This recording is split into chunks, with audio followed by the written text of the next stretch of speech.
Anin Boujou, band members. Today is Tuesday, October 6th. Just a little piece of information from the Department of Natural Resources that there will be folks spearing in Wigwam Bay.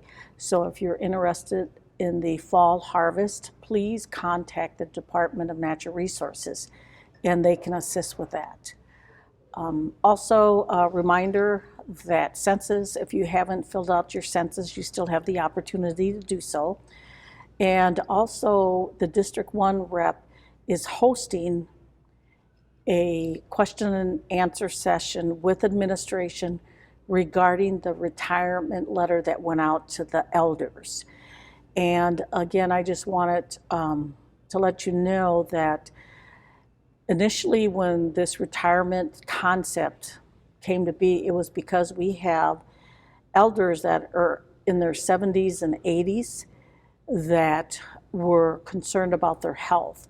And we wanted to give them the opportunity to say that either they wanted to continue to work or they wanted to step aside and take a retirement. So if you're younger, 50, in your 50s or 60s, you're not really ready to retire, I would assume.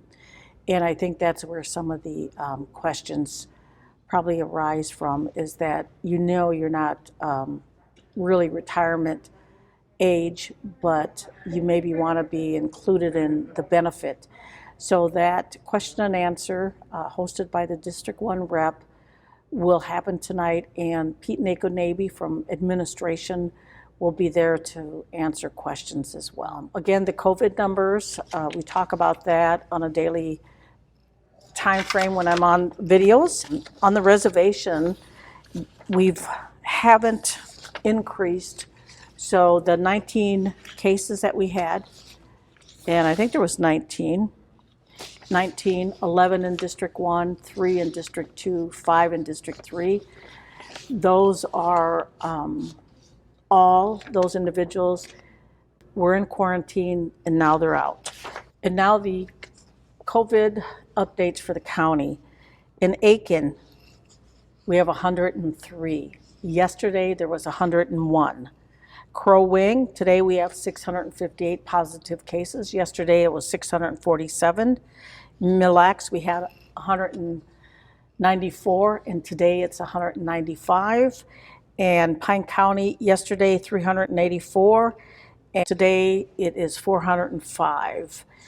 And again, the message always is wash your hands, wear your mask, and also make sure that you practice social distancing. And when we think about the virus of COVID, it doesn't matter who you are.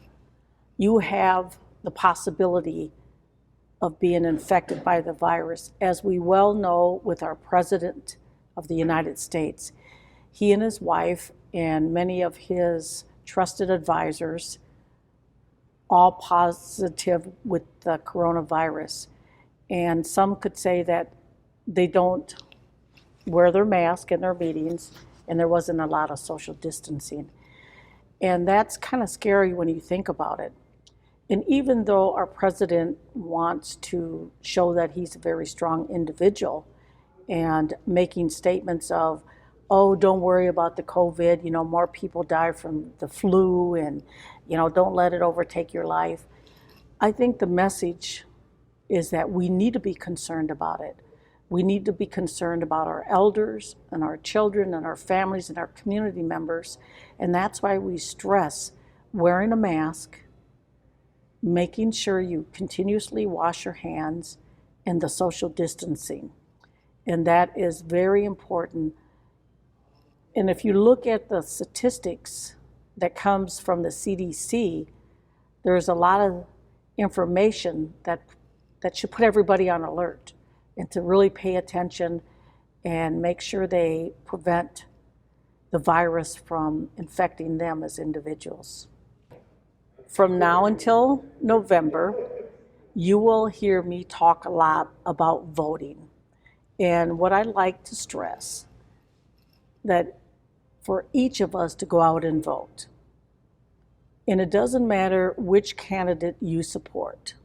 I just want to stress that it's very important that you go out and vote and have your vote count.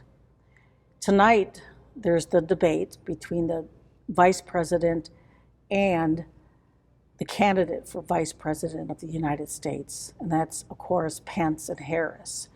And I can say that I've never met Vice President Pence, but I have met Kamala Harris. And I don't know what Vice President Pence is position on inherent sovereignty of tribes, what his position is about tribal governments, and how we fit into the scheme of governments in the United States. Kamala has really talked about tribal sovereignty. She respects that and is very knowledgeable about how we feel it as tribes, because she is from California and there are numerous tribes that she has had a relationship. She understands that. She also has a position on Indian tribes, and if you have the opportunity, please go on both of their websites and look at their positions. So it should be interesting how the debate ends up tonight, and for the next couple of days, that's what we're going to be hearing on the news, is how the debate went. And with that, I'd like to say have a great day, and I will talk to you soon.